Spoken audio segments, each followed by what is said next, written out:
আসসালামু আলাইকুম ইবরান। তো আমরা গত লেকচার ভিডিও অনেক কিছু দেখেছি। তো আজকে আবার একটা নতুন লেকচার।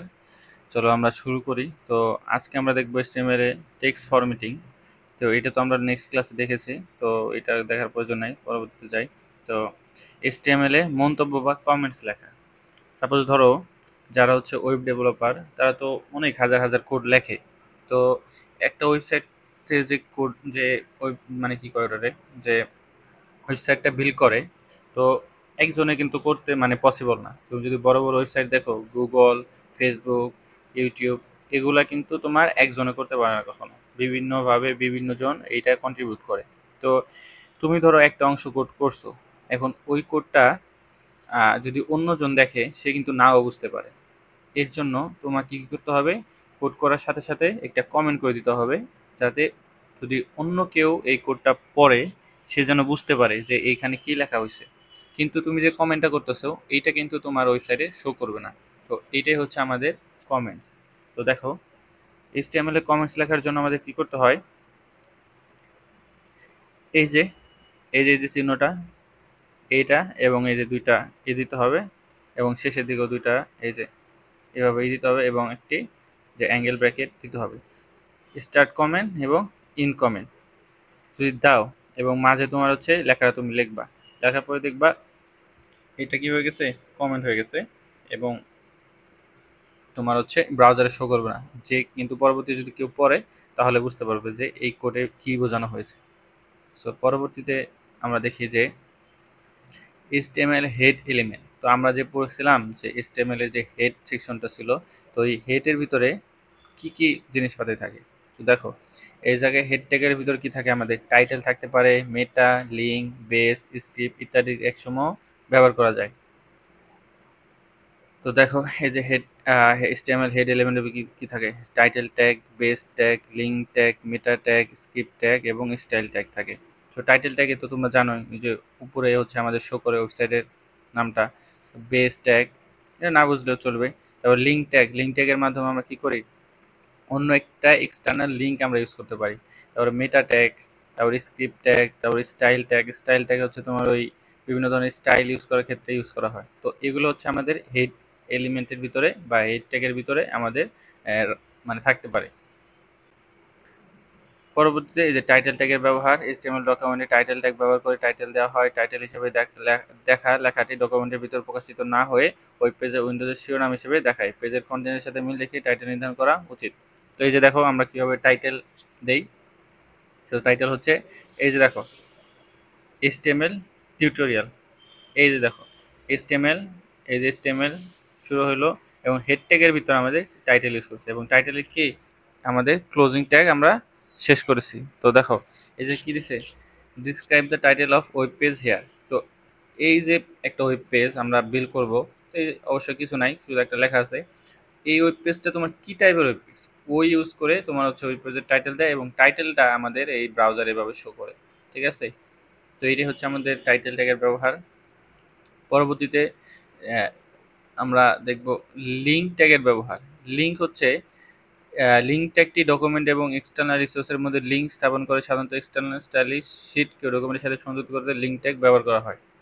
তো দেখো, আমরা তো শুধু HTML পড়লে চলবে না, তোমাদের শুধু HTML পর্যন্ত আছে, কিন্তু যারা ওয়েবসাইট ডেভেলপ করে তাদেরকে CSSও পড়তে হয়। তো ওই যে আমাদের যে CSSটা আছে, এটা আমরা এক্সটার্নাল ভাবে অন্য একটা ফাইলে তৈরি করি, যেটার এক্সটেনশন থাকে .css। তো ওইটাকে আমাদের লিঙ্ক করার জন্য, আমাদের ওয়েবসাইটে লিঙ্ক করার জন্য ওই তখন আমরা হচ্ছে লিঙ্ক রেফারেন্স দেই, ওই স্টাইল শিটের নামটা দেই, টাইপ দেই, এরপরে রেফারেন্সটা দিলেই আমাদের লিঙ্ক ট্যাগ ওই সিএস এর যে ফাইলটা আছে ওইটা আমাদের এই HTML ট্যাগের সাথে মার্জ হয়ে যায়, এবং আমাদের ওয়েবসাইটে আরও সুন্দর করে। আর সিএসএস এর মাধ্যমে আমরা কি করি, ওয়েবসাইটে স্টাইল করি। তো এটা যুক্ত করার জন্য আমাদের লিঙ্ক ট্যাগটা ইউজ করা হয়, অবশ্যই হেড ট্যাগের ভিতরে। পরবর্তীতে মেটা ট্যাগের ব্যবহার দেখো। মেটা হচ্ছে ডেটা বা তথ্য সম্পর্কিত ডেটাকে মেটা ডেটা বলা হয়। মেটা ট্যাগ ব্যবহার করে HTML ডকুমেন্ট মেটা ডেটা, যেমন পেজের বর্ণনা, প্রোগ্রামারের নাম, আপডেট তারিখ, কিওয়ার্ড এবং অন্যান্য তথ্য প্রদান করা হয়। ব্রাউজার মেটা ডেটা প্রদর্শন করে না, পেজটি কিভাবে প্রদর্শন করবে বা রিলোড করবে তা জানার জন্য ব্রাউজার মেটাডেটা ব্যবহার করে। সার্চ ইঞ্জিন মেটাডেটা হিসেবে দেওয়া কিওয়ার্ড ব্যবহার করে ওয়েব পেজটি সার্চ করে। তো মেটাডেটা তেমন একটা প্রয়োজনীয় না, কিন্তু একটা প্রফেশনাল ওয়েবসাইটের জন্য খুবই গুরুত্বপূর্ণ বিষয়। কারণ এই জায়গায় এই যে প্রোগ্রামের নাম থাকে, তারপরে আপডেট তারিখ থাকে, কিওয়ার্ড থাকে, অন্যান্য বিষয় থাকে, যেটা আমাদের এসইও করতে, সার্চ ইঞ্জিন অপটিমাইজেশন করতে খুবই গুরুত্বপূর্ণ। এর জন্য যারা প্রফেশনাল ওয়েবসাইট বিল্ড করে তারা মেটা ট্যাগের অনেক গুরুত্ব দেয়। তো পরবর্তীতে আছে আমাদের সার্চ ইঞ্জিনের জন্য কিওয়ার্ড। দেখছো যে ওয়ার্ল্ড ওয়াইড ওয়েব কিছু কিছু সার্চ ইঞ্জিন ওয়েব পেজগুলোর সূচি তৈরি করতে সেটা মেটা ট্যাগের নাম ও কন্টেন্ট অ্যাট্রিবিউট সহ ব্যবহার করে। নিচের মেটা এলিমেন্টটি পেজের বর্ণনা নির্ধারণ করে। তো ওই যে দেখো একটা মেটা নেম দিছে, description, content, free web tutorial on html.css, এবং দেখো এই যে এইভাবে হচ্ছে আমাদের সার্চ ইঞ্জিনের জন্য মেটা ইউজ করা হয়। এই যে দেখো কিওয়ার্ড নেম দিতে পারে, কন্টেন্ট থাকতে পারে, এই যে সিএসএস, এক্সএমএল, এইচটিএমএল, জাভাস্ক্রিপ্ট এগুলা ইউজ করে আমাদের ইঞ্জিনটা সার্চ ইঞ্জিন অপটিমাইজেশনের জন্য খুবই গুরুত্বপূর্ণ। এরপরে এইচটিএমএল এর লিঙ্ক বা হাইপার লিঙ্ক। তো দেখো হাইপার লিঙ্ক আমরা পড়ছিলাম যে হাইপার টেক্সট মার্কআপ ল্যাঙ্গুয়েজ, তো এই জায়গায় হচ্ছে হাইপার লিঙ্ক। হাইপার জিনিসটা হচ্ছে দেখো ওয়েব পেজের বিভিন্ন ধরনের তথ্যাবলীর ভেতর ভার্চুয়াল সংযোগ স্থাপন করার অবস্থায় হচ্ছে হাইপারলিঙ্ক। টেক্সট অথবা ইমেজকে লিঙ্ক হিসেবে নির্দিষ্ট করা যায়। লিঙ্ক করা টেক্সট বা ইমেজের উপর অ্যাড্রেস মাউস পয়েন্টার নিলে এটির আকৃতি পরিবর্তন হয়ে হাতের আইকনে পরিণত হয়। সাধারণভাবে লিঙ্ক করা টেক্সট আন্ডারলাইন করা থাকে এবং নীল রঙের হয়ে থাকে। ওয়ার্ল্ড ওয়াইড ওয়েব সহ সব হাইপার টেক্সট সিস্টেম হাইপারলিঙ্ক হলো একটি গুরুত্বপূর্ণ উপাদান।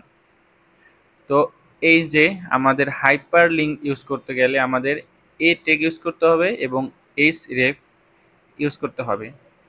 পরে আমরা হচ্ছে হাইপার লিঙ্কটা ইউজ করতে পারবো। দেখো তুমি যদি একটি ওয়েবসাইট বিল্ড করো, এখন তোমার প্রয়োজনের ক্ষেত্রে অন্য একটা ওয়েব পেজের কোনো পেজ কিংবা কোনো কন্টেন্ট তোমাকে ইউজ করতে হতে পারে, তখন আমরা হচ্ছে এই হাইপার লিঙ্কটা ইউজ করি।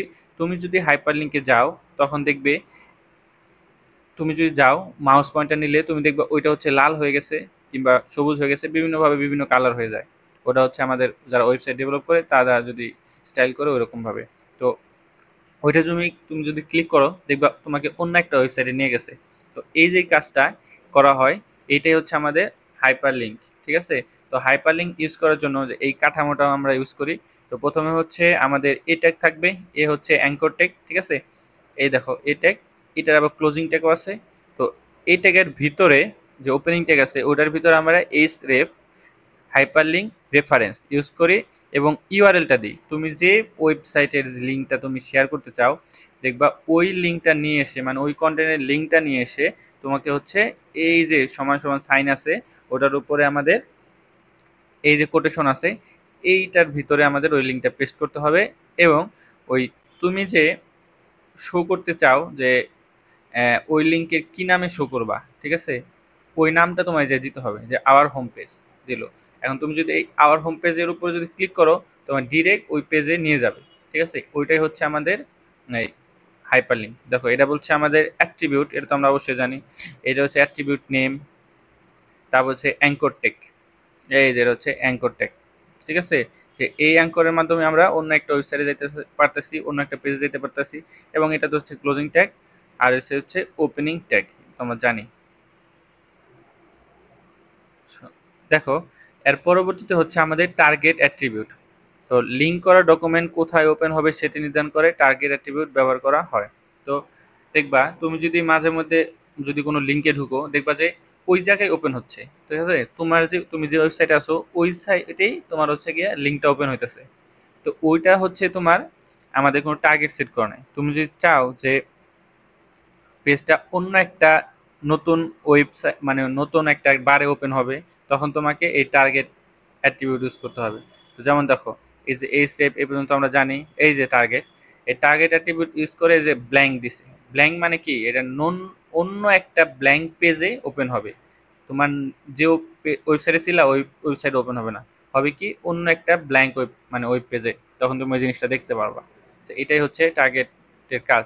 তারপর মেল টু লিঙ্ক তৈরি করা। মেল টু লিঙ্ক হচ্ছে তুমি ধরো একটা হচ্ছে মেল অ্যাড্রেস দিলা, তো যদি ওই মেল অ্যাড্রেসে তোমার হচ্ছে ক্লিক করে, ঠিক আছে, তাহলে তুমি ডিরেক্ট একটি তৈরি হয়ে যাবে, মানে একটা লেখার জন্য, মানে মেইল লেখার জন্য একটি ফাঁকা জায়গা তৈরি হবে, ওটাই হচ্ছে তোমার মেইল টু ব্যবহৃত হয়। মেল মেসেজের সাথে লিঙ্ক করার জন্য মেইল টু ব্যবহৃত হয়, অর্থাৎ কেউ ওই লিঙ্কটি ক্লিক করলে একটি মেইল লেখার বক্স আসবে, সেখানে মেইল লিখে তা কাঙ্ক্ষিত স্থানে পাঠানো যায়। তবে একজন ব্যবহারকারীর কম্পিউটারে যে কোনো ইমেইল ক্লায়েন্ট যেমন এমএস আউটপুট ইনস্টল করা থাকতে হবে, তাহলে হচ্ছে তোমার এটা কাজ করবে, নইলে কাজ করবে না।